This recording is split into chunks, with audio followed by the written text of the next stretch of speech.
একটা এক্সারসাইজ আমি আপনাদের সাথে শেয়ার করতে যাচ্ছি, যার মাধ্যমে আপনারা আপনাদের মুখের জড়তা অনেক অংশে কমাতে পারবেন।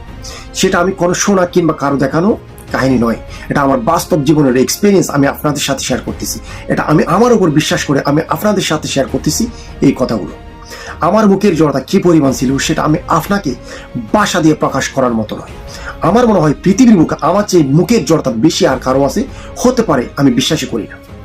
আজকে যদি আমার মতো একজন ব্যক্তি আপনার সামনে দুটি লাইন বলতে পারে, তাহলে আপনি যে কোনো অবস্থায় যে কোনো আপনি সিচুয়েশনে থাকেন না কেন, আমার চেয়ে খারাপ আপনি হতে পারেন না, সেটা আমি বিশ্বাস করি। কাজেই আপনি অবশ্যই পারবেন এই এক্সারসাইজের মাধ্যমে আপনার মুখের জড়তা অনেকাংশে কমাতে। আপনারা হয়তো নোট করছেন এখন আমার একটু মুখের জড়তা এখনও আছে। জি হ্যাঁ, অবশ্যই আছে, কিন্তু ডে বাই ডে আমি নিজেকে ইমপ্রুভ করার জন্য, আমার নিজেকে পরিবর্তন করার জন্য আমি চেষ্টা করতেছি, আমি চেষ্টা করে যাচ্ছি। আমার বিশ্বাস আপনিও পারবেন ইনশাআল্লাহ। সর্বপ্রথম আপনি যে এক্সারসাইজটা করবেন সেটা হলো কাঠ পেন্সিল কিংবা আপনি যে কোনো একটা কলম নেবেন, এভাবে দাঁত দিয়ে চিপে ধরবেন। তারপর আপনি কিছু বলার জন্য চেষ্টা করবেন। যেমন আমি একটা দোয়া পাঠ করতেছি, আপনারা দেখবেন এখন।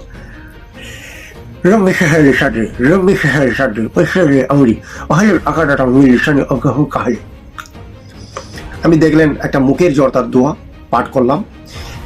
এরকম এক্সারসাইজটা আপনি দৈনিক 30 সেকেন্ড কিংবা 1 মিনিট কন্টিনিউ করবেন। এটা প্র্যাকটিস করবেন।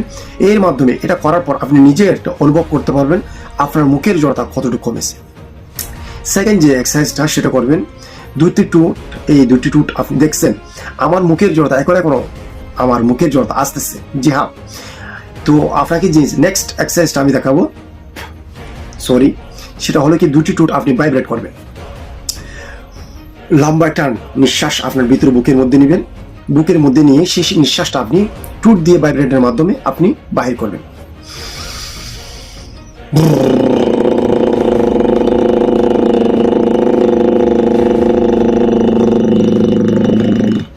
যতটুকু লম্বা করতে পারেন আপনি এটা করার চেষ্টা করবেন। এটা 8 থেকে 10 বার আপনি প্রত্যেকটা দিন করবেন। এরপর যে এক্সারসাইজটা দেখাবো আমি, সেটা অনেক ইম্পর্টেন্ট। আপনার মুখকে এভাবে আপনার চাপাকে অনেক বড় করবেন আর তারপর ঠোঁটগুলোকে একদম ছোট করে ফেলবেন।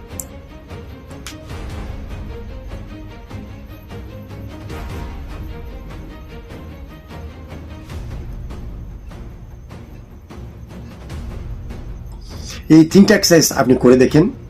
যদি করার পর আপনার থেকে পরিবর্তন না আসে, তাহলে কমেন্ট বক্সে এসে আপনি আপনার মন যা চাই তা আমাকে বলে দিন, আমি আপনাকে বারণ করব।